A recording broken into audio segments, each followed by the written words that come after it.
Well, for decades, I remember growing up with this, fluoride has been added to most of our tap water to help protect against cavities. Now studies are addressing how much is too much fluoride and whether it can cause problems, particularly in infants and expectant mothers. So joining us to share some insight is biological dentist Dr. Griffin Cole. And doctor, let's start with this. First, what is a biological dentist? Hey, thanks for having me.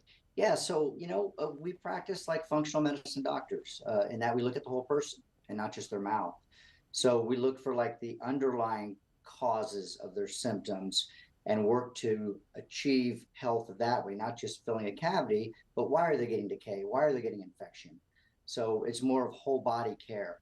We're also very concerned about all the materials we use, and we won't work with anything that's toxic to the body, like mercury or nickel or fluoride. Okay, and what's the concern? What's the concern about ingesting too much fluoride, and how much is too much? So too much fluoride can really affect negatively most of our body's organs, including brain function and activity now. So the National Toxicology Program, which is a group within Health and Human Services, their job is to look at substances that are hazardous or toxic to our environment. And they recently reviewed 52 worldwide studies on fluoride in the water and found brain impairment in babies, including lower IQs, babies born to mothers who ingested fluoridated water during pregnancy. Yeah, that's very scary there. Okay, so how were they able to measure this in expectant mothers? So they would measure the mother's urinary fluoride levels, compare them to pregnant women who did not ingest fluoridated water, and they were able to tell through all this study, through all 52 studies, and confirmed by the National Toxicology Program, a steep drop. We're up to 7 points in IQ at levels lower than what's in most water supplies. Okay, and since most of us have grown up drinking fluoridated water, how much is too much? Well, according to Health and Human Services, we're all getting too much. So in 2015, they actually, for the first time, lowered the level of what you can add to the water supplies as far as fluoride.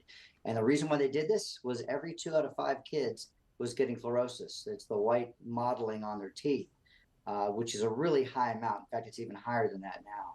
Plus, we see it in so many other things, right? It's in bottled drinks, it's in toothpaste, mouth rinses, dietary supplements, and even many prescription medications. They had to lower it. Interesting. Okay, Doc, I want to keep my pretty smile. Will I be able to do that with all of this fluoride in my water?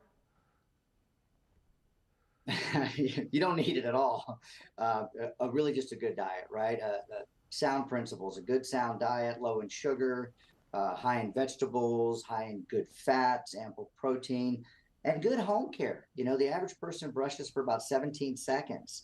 You need to brush for 2 minutes. Take the time. Hit every surface of all your teeth, floss. You can gargle with warm salt water. And, that combined with a good diet is really all you need to fight most oral health problems. Excellent information there. So hopefully a brighter, smiley future. And where can viewers and listeners get more information about this?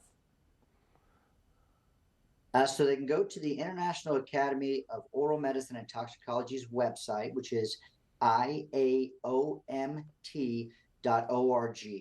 And you can find a biologic dentist in your area. We have a library of information on anything and everything related to oral medicine. It's a really good source for you. Yeah, well, I really enjoyed meeting my first biological dentist here today. And of course, for much more on this, head to our website, firstcoastliving.net.